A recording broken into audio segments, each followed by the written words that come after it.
Seja bem-vindo ao RTV Notícias. Há boas notícias para as famílias que têm crédito à habitação.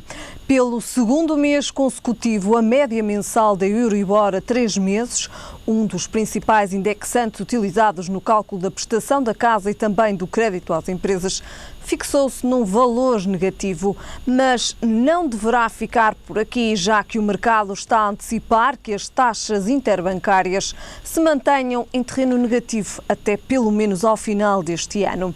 A inversão só deverá acontecer em 2016. Os futuros da Euribor a 3 meses apontam para que esta se situe em dezembro de 2015 nos 0,05%.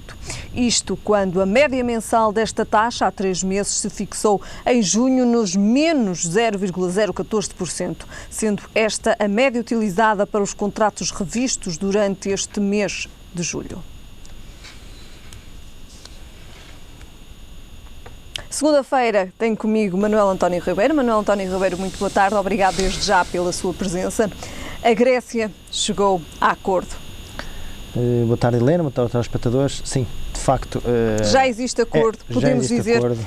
Há fumo branco. Há fumo branco. Falta saber é que fumo é este. Nós sabemos simplesmente que há um acordo entre a Grécia, entre os representantes da Grécia e os representantes das entidades europeias. Falta saber agora como é que este acordo vai ser absorvido pelo povo grego. Que cedências é que a Grécia fez para se alcançar este acordo? As cedências foram, e isso é que nos deixa um bocadinho até, vou usar um termo, chateados, porque de facto já se arrasta há tanto tempo e que muitas embora nós não conhecemos integralmente o acordo, o que se conhece até à data são exigências que já vêm sendo faladas há imensas semanas, há imensos meses, que têm a ver com o aumento do IVA em alguns produtos, o corte nas pensões.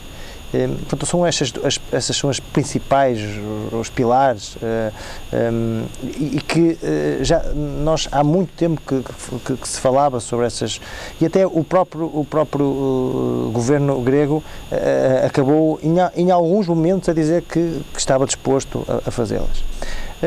Ora, isto, por um lado, o processo é claramente pouco feliz como o processo decorre, com um referendo pelo meio que agora a gente chega 8 dias depois, pergunta ou questiona para que é que foi o referendo, tendo em conta que para haver acordo teve que haver essas cedências. Ora, o povo que por um lado se deu a palavra para que tomasse a decisão se aceitavam ou se não aceitavam, um acordo um referendo que é sobre um tema em que já tinha sido o acordo, digamos, rescindido na semana anterior. Ora, entre tanta coisa mal que correu, esta, na minha opinião, era a única saída. Como é que a população grega vai encarar este acordo? A população grega uma parte da população não vai aceitar isto de ânimo leve, primeira questão. Segunda questão, haverá aquela percentagem de pessoas que viam que não há outra alternativa do que não fazer acordo, porque eram 60 euros que podiam levantar diariamente, agora já são só 50. As pessoas que trabalharam tantos anos têm a sua pensão e que não podem ir levantar a sua pensão. Isto também é um transtorno imenso para aquelas famílias, que muitos destes pensionistas são o grande suporte agora atualmente dos seus filhos e até alguns netos, porque não têm emprego e é as reformas dos seus pais que lhe vão conseguindo sustentar a família, e, ou seja, com estas dificuldades todas e em paralelo já as dificuldades da logística de um país, de um dia-a-dia, inclusive os estoques de hospitais, por exemplo. Há hospitais que já não conseguem fazer face financeiramente a pagar medicamentos, ou seja, as pessoas que precisam de ser assistidos em termos de medicamentos e estoques. Repare, tudo isto, há aqui uma logística, há um país praticamente parado, há um país praticamente estava também à espera estagnado. deste acordo, ou não? Tinha que ser, porque, repare, um apoio, uma ajuda, este apoio que foi agora acordado, 81 mil milhões, repare, é dinheiro que era urgente, porque há pensões e há vencimentos que já não provavelmente no próximo mês já não podiam ser pagos porque não há dinheiro. A banca numa asfixia brutal. Ora, isto tinha que ser feito, não há outra. Mas para a Grécia e para o projeto europeu. O que é que daqui nós devemos tirar? Eu acho que isto é fundamental. Independentemente do processo que virá, porque há um acordo, mas ainda falta passar esse acordo na Grécia. Vamos supor que no Parlamento, não passa no Parlamento grego, vamos supor, é um cenário possível. Se o Governo não conseguir convencer no Parlamento este acordo, provavelmente até vejo aqui um cenário que é de eleições. Não vejo eleições antecipadas. E eu estou convencido que irá, admito que não com unanimidade, está fora de questão, com uma grande maioria também tenho algumas dúvidas, mas que estou convencido que passará. Ora, depois de passar, vai haver momentos difíceis na Grécia, porque há aqueles manifestantes que sempre lutaram contra a Troika, contra as medidas de austeridade, e quando foi uma promessa para aqueles milhares todos do atual Primeiro-Ministro de que a austeridade tinha acabado, que daqui para a frente as coisas iam ser, a Grécia ia recuperar a sua independência, etc. Isto não é bem assim, ou seja, há esta necessidade do apoio. Mas dizia há bocadinho que é preciso retirar aqui alguns aspectos. Como é que a Grécia internamente e politicamente vai relacionar com os cidadãos, e por outro lado também o projeto europeu, ou seja, é preciso repensar, digamos, neste novo formato do projeto europeu. E se calhar este novo projeto europeu provavelmente terá que passar com novos líderes. Isto é quase como nós estamos ligados a uma determinada função e fazemos sempre aquela função. Nós até pensamos que estamos a fazer bem e até, se calhar, se sermos substituídos por outras pessoas, até podem detectar que não eram, há procedimentos que até não eram melhores, não eram os melhores, e até outros poderiam melhorar a eficiência, digamos, dos próprios serviços.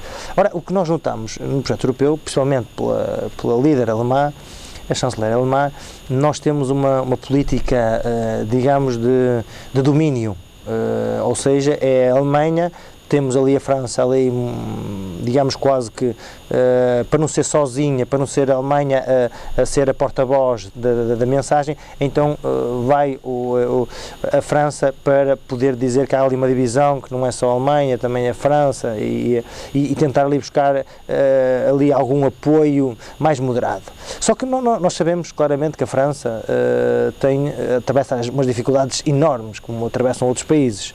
Um déficit também considerável, uma taxa de desemprego com valores preocupantes, e temos ao mesmo tempo dados em que isso cria injustiças e vai pela pirâmide abaixo, que é a Alemanha.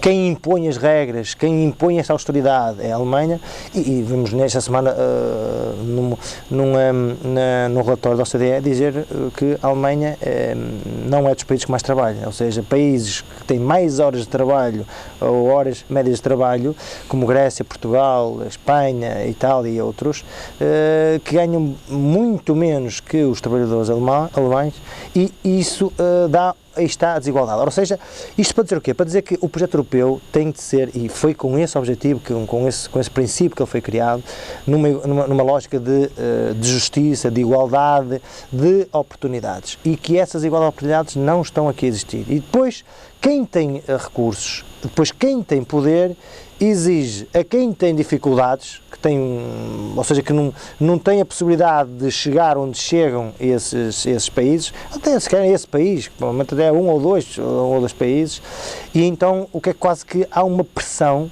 e nós abrimos este jornal dizendo que foi um acordo, mas que isto é quase que isto é um acordo quase imposto do propriamente um acordo, porque um acordo ambas as partes devem ficar satisfeitas e há uma delas que não vai ficar, ou seja, nós não temos esta igualdade, e ora, essa igualdade ou é urgentemente transmitida para o terreno, dando oportunidades, explorando cada potencial de cada país. Nós temos os países nórdicos com os seus potenciais, nós temos a Alemanha com o seu potencial, nós temos Portugal com o seu potencial, o sol que pouco existe a nível que só Portugal, poucos países têm, as energias renováveis, temos a Grécia com o seu turismo, cada país tem o seu potencial e há que explorá-lo. O que nós estamos a assistir, temos uma economia forte, uma ou duas economias fortes, ou mais algumas, e depois temos economias no sul da Europa cada vez mais com dificuldades e a serem asfixiadas por estes olha, vamos agora ajudar a Grécia, olha, ajudamos agora Portugal, olha, agora ajudamos agora a Espanha, vamos ajudar agora a Itália, mas isso só não chega. Manuel António Ribeiro, o primeiro-ministro português Pedro Passos Coelho veio dizer que Portugal teve uma ajuda fulcral no acordo conseguido entre o Eurogrupo e a Grécia. Portugal deu uma ajuda, isso não é inegável, mas também em primeira altura, porque ele também percebeu isso, embora não disse publicamente, porque se a Grécia saísse do euro, contrariamente ao que foi dito pelos nossos governantes, que Portugal estava preparado, não estava preparado porquê? Durante meia dúzia de meses, e depois? Um país não pode estar exposto. Todos os países da zona euro iriam ficar drasticamente afetados, porque a Europa não está a crescer a 3 nem a 4%. A Europa, a grande parte dos países não estão a crescer. São poucas as economias que estão a crescer e são décimos alguns. Ou seja, dizer que está preparado, isso é utopia. Isso não é... Agora, Portugal, se não tivesse vindo constantemente, quer por nosso Ministro das Finanças, quer por nosso Primeiro-Ministro, e até às vezes Paulo Porta acabou também, umas vezes, dar ali umas achas para a fogueira, dizendo que tinham que aceitar, que há regras e que tem que cumprir, etc. Isto só não chega, porque o ter de cumprir, isso é inquestionável. É inquestionável. Eu nunca vi o povo dizer que não tem que cumprir, nunca vi dizer o povo que não paga, nunca ouvi isso. Agora, as pessoas podem, por isso é que eu tenho uma dívida, se eu não a consigo pagar, eu posso ir junto das instituições e olha, arranjem uma forma de eu poder pagar, em vez de ser 10 anos, é em 15 ou 20 ou 30. Isto tem que ser formatado. O que nós tivemos é que agora Portugal vem apoiar, porque todos os países vão apoiar, nesses 80 mil milhões vão apoiar, e se o fundo de investimento for avante, nós vamos ter uma mais-valia, na minha opinião, que é acho que é positivo para todos os países que venham a precisar, esse fundo ser um fundo gerido pela União Europeia, em que caso seja preciso qualquer um dos países com alguma dificuldade, possam poder usufruir desse fundo sem ter que estar a recorrer ao FMI. Manuel António Ribeiro, passando da Grécia e de facto depois de tantos meses, então aqui um acordo conseguido entre o Eurogrupo e a Grécia, falamos agora de desporto, falamos do futebol e falamos do Futebol Clube do Porto, que tem um novo guarda-redes. Tem um novo guarda-redes, há sem dúvida esta expectativa quanto à mais-valia que irá trazer para a baliza do Futebol do Porto. Eu confesso que o Futebol do Porto, o problema do Futebol do Porto não era a baliza, sim senhora, admito que passa a ter 2 grandes guarda-redes, o que eu acho é que é mais uma pressão que a equipa técnica, os dirigentes do Futebol do Porto vão ter perante uma época em que a tolerância vai ser quase que zero, para não dizer mesmo essa tolerância zero. Vai ter daqui para a frente uma pressão da parte da massa associativa, com o intuito claro de que não se pode falhar desta vez. Tem outra responsabilidade a partir de agora, Manuel António Ribeiro? Há outra responsabilidade que obrigatoriamente é por conquistar troféus. E Carcaçilhas é uma mais-valia? É um bom jogador, ninguém tem essa dúvida. O Futebol Clube Porto faz aquisições e tem feito aquisições no passado, tem feito aquisições de que os atletas vêm, ganham notoriedade, crescem no Futebol Clube Porto e depois são vendidos até com o intuito de ganharem. Tivemos grandes exemplos. Grandes exemplos. O próprio Jackson Martínez, o próprio Falcão, o Lisandro Lopes, o Hugo, Jardel, ou seja, tivemos uma série de... Voltando um pouco mais atrás, exatamente, ou seja, porque essa foi uma filosofia da Casa Futebol Clube Porto, ou seja, contratar jogadores... do Vítor Bahia também, Bahia, foi ou seja, os grandes guarda-redes europeus. Embora que Vítor Bahia fez a sua carreira no Futebol Clube Porto, praticamente no Futebol Clube Porto, mas aquele conceito de que ir contratar jogadores e os jogadores construírem-se, crescerem no Futebol Clube Porto e depois serem vendidos por dando riqueza ao Futebol Porto, não vai acontecer isso com o Casilhas. Provavelmente, ou seja, mas aqui o que com esta contratação fica mais, aumenta o peso da responsabilidade da equipa técnica, ou seja, em que a tolerância é zero, em que o Futebol Clube Porto vai ter que tem a pressão de ganhar.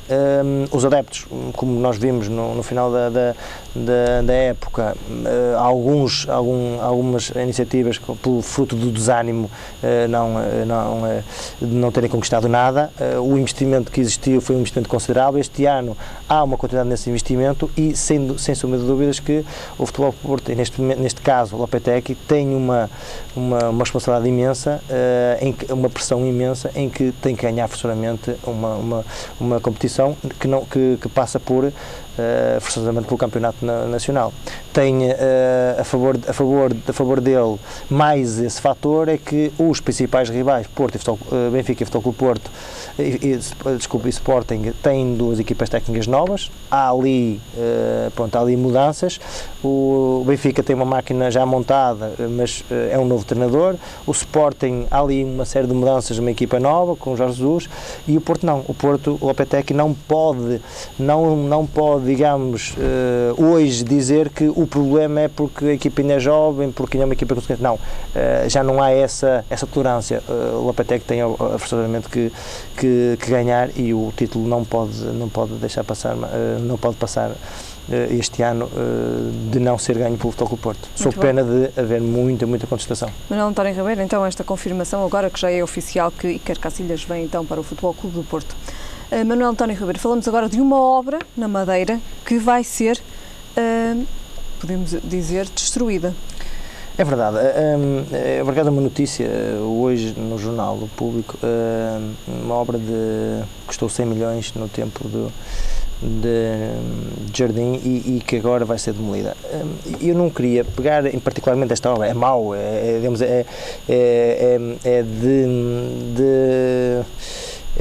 no mínimo dos mínimos, dá que pensar e pensar e repensar e voltar a pensar e repensar.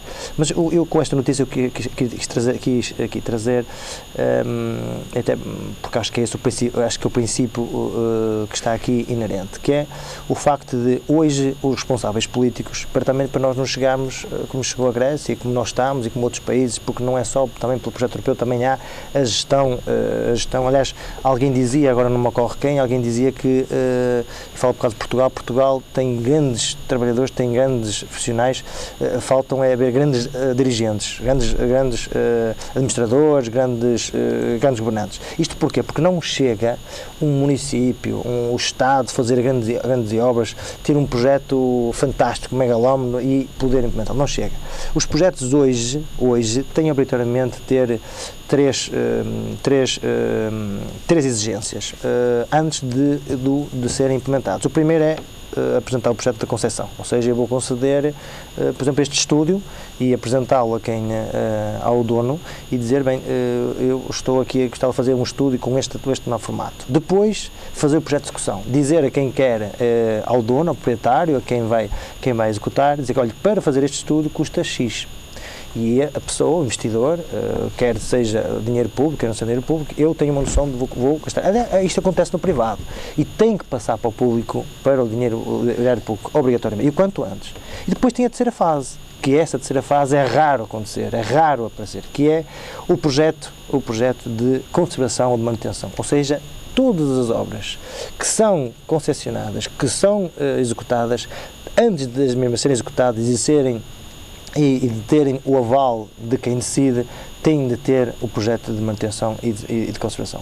Porque não faz sentido nós termos, por exemplo, uma orla marítima, por exemplo, em plenas, com um projeto fantástico, com palmeiras, com chuveiros, com painéis solares, com a coisa mais sofisticada que possa existir, e depois a manutenção desse projeto, porque é muito fácil fazer 3D, maquetes, que a gente olha para aquilo e só passado 10 ou 15 anos é que as árvores estão àquela altura, que fazem aquelas sombras, etc. Tem que haver um projeto de preservação e conservação. Ou seja, esse projeto de conservação e manutenção é o projeto que vai dizer a quem, ao fim dos 5 anos de garantia, vai passar a ter a responsabilidade de manter aquilo. Porque o edifício, a autoestrada, o monumento, o equipamento, seja o que for, vai, a partir de uma certa altura, vai precisar de preservação, vai precisar de conservação, vai precisar de manutenção.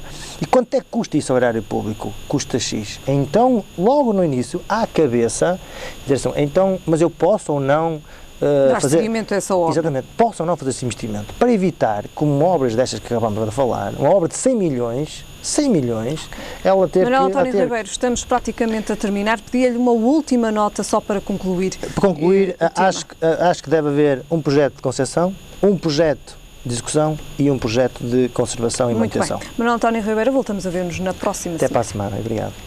Em meados de maio, 43% dos portugueses que tencionavam gozar férias no verão já tinham feito as reservas.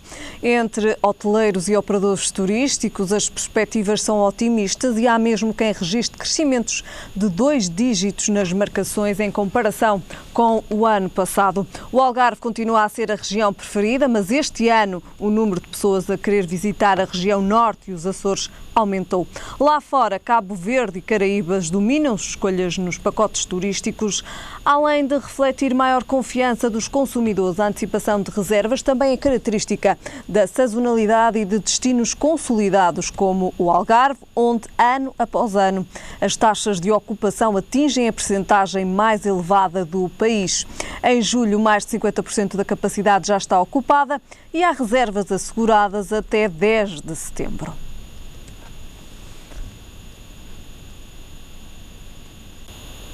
Escolher um infantário nem sempre é uma tarefa fácil e há vários pontos a ter em atenção. Joana Freitas, educadora social, responsável pelo Da Barriga, está connosco em estúdio para nos ajudar a fazer a escolha certa. Joana, muito boa tarde, obrigada desde já pela sua presença. Como há pouco referi, escolher um infantário não é uma tarefa fácil e há muitos pontos a ter em conta. Muitos mesmo. Em primeiro lugar, eu diria que escolher um infantário é uma tarefa, é o primeiro local onde nós vamos deixar os nossos bebés sem ser connosco e ninguém cuida melhor deles do que nós. Portanto, é desde logo uma ansiedade muito grande. Portanto, tudo que implica ansiedade, quanto mais atempadamente for programado, menor é a probabilidade que algo falhe. Portanto, dedicar tempo à procura, ver o maior número possível de espaços, porque se às vezes estamos com a ideia pré-concebida de que aquele espaço mesmo ao lado da porta vai ser o ideal, quantas vezes chegamos lá e por esta ou aquela razão a expectativa é defraudada. Portanto, tempo, primeira coisa. Ter várias opções de escolha e ponderar sempre o que for melhor. Sim, visitar o espaço mais do que uma vez. Nós todos temos formas diferentes de estar, portanto temos com certeza um infantário que se vai adequar ao nosso perfil de pessoas, porque somos todos diferentes, e portanto essa é também uma dica importante.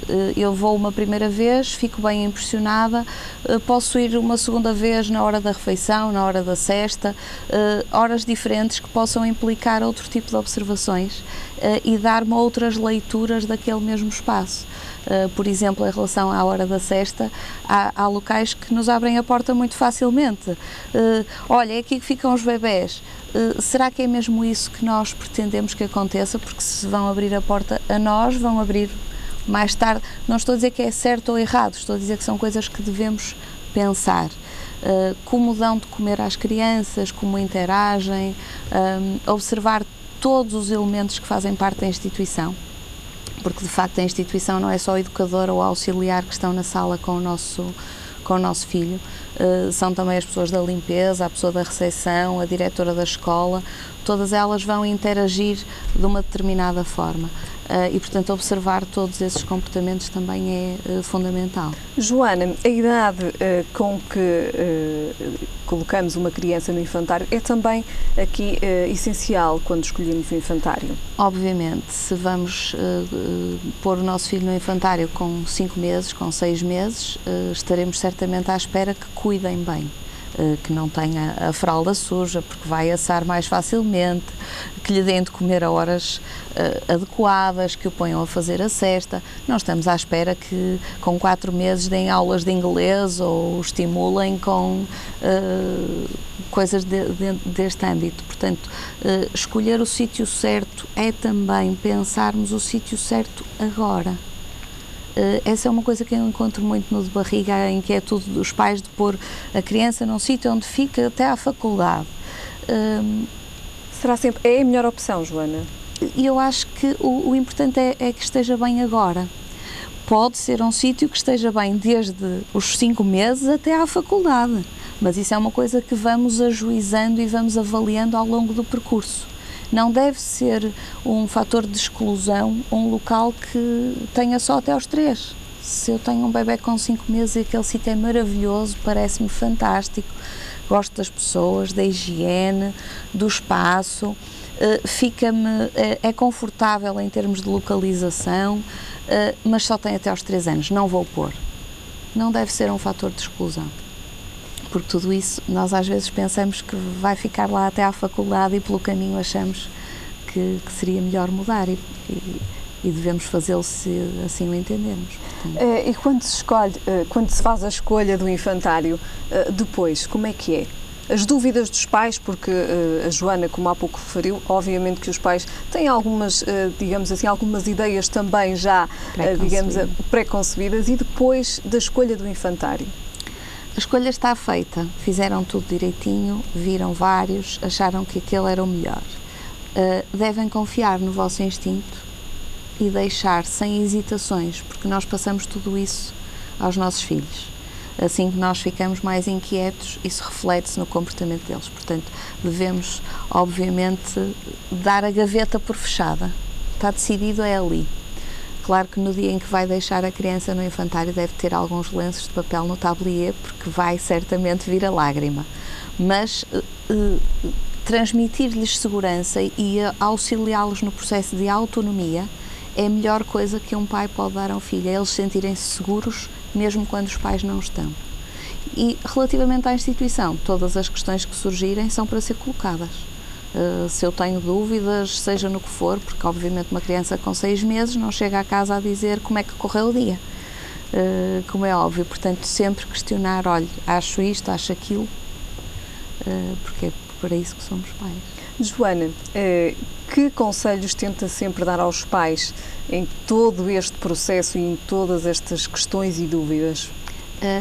Confiarem mais neles próprios, seguirem um bocadinho o seu instinto. Eu costumo dizer que nenhuma mãe faz mal por instinto, nós por instinto fazemos naturalmente bem.